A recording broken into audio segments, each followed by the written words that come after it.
নমস্কার, কেমন আছেন সবাই? দেশীয় স্বাদের রান্নাঘরে আপনাদের সকলকে আরও একবার স্বাগত জানাচ্ছি। আজকে দেখাবো ঘরে কিভাবে মেয়োনিজ বানানো যায়।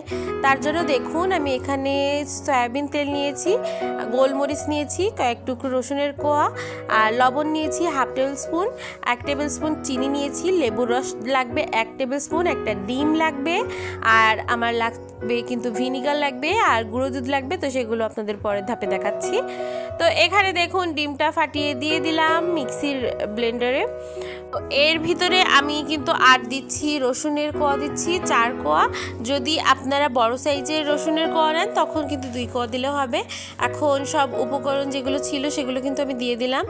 তো এখানে দেখুন, আমি ভিনিগার দিয়ে দিলাম 1 টেবিল স্পুন, আর চিনি যেগুলো ছিল সেগুলোও কিন্তু দিয়ে দিয়েছি, আর গুঁড়ো দুধ দিয়ে দিচ্ছি 1 টেবিল স্পুন।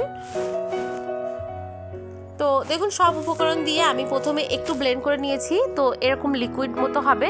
তারপরে আমি এবার অল্প অল্প করে সয়াবিন তেলটা কিন্তু দেব।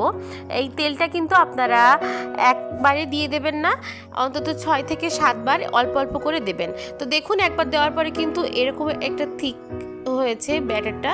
তো আমি কিন্তু এভাবে করে আবার দিয়ে এভাবে ব্লেন্ড করে নেব। তো আপনারা একটু ভালোভাবে খেয়াল করুন, এই যে আমি আবার তেল দিচ্ছি, দিয়ে আমি আবার একটু ব্লেন্ড করে নেব।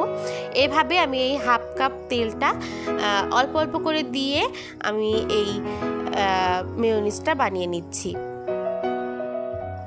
এই যে দেখুন, আমার কিন্তু এরকম একটা ঘন একটা মেয়োনিজ তৈরি হয়ে গিয়েছে। তো আপনারা যারা যেরকম রাখতে চাইবেন, আপনারা যদি একটু এর থেকে লিকুইড ফর্মে পছন্দ করেন তো এইভাবে আপনারা বানিয়ে নেবেন। আপনারা তখন তেলের পরিমাণটা একটু বাড়িয়ে দেবেন। তো আমার মেয়োনিজ কিন্তু অলমোস্ট ডান।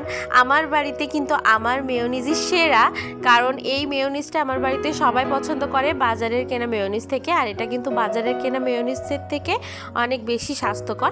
তো এভাবে বাড়িতে ট্রাই করে দেখবেন এবং কেমন লেগেছে আমাদের অবশ্যই জানাবেন।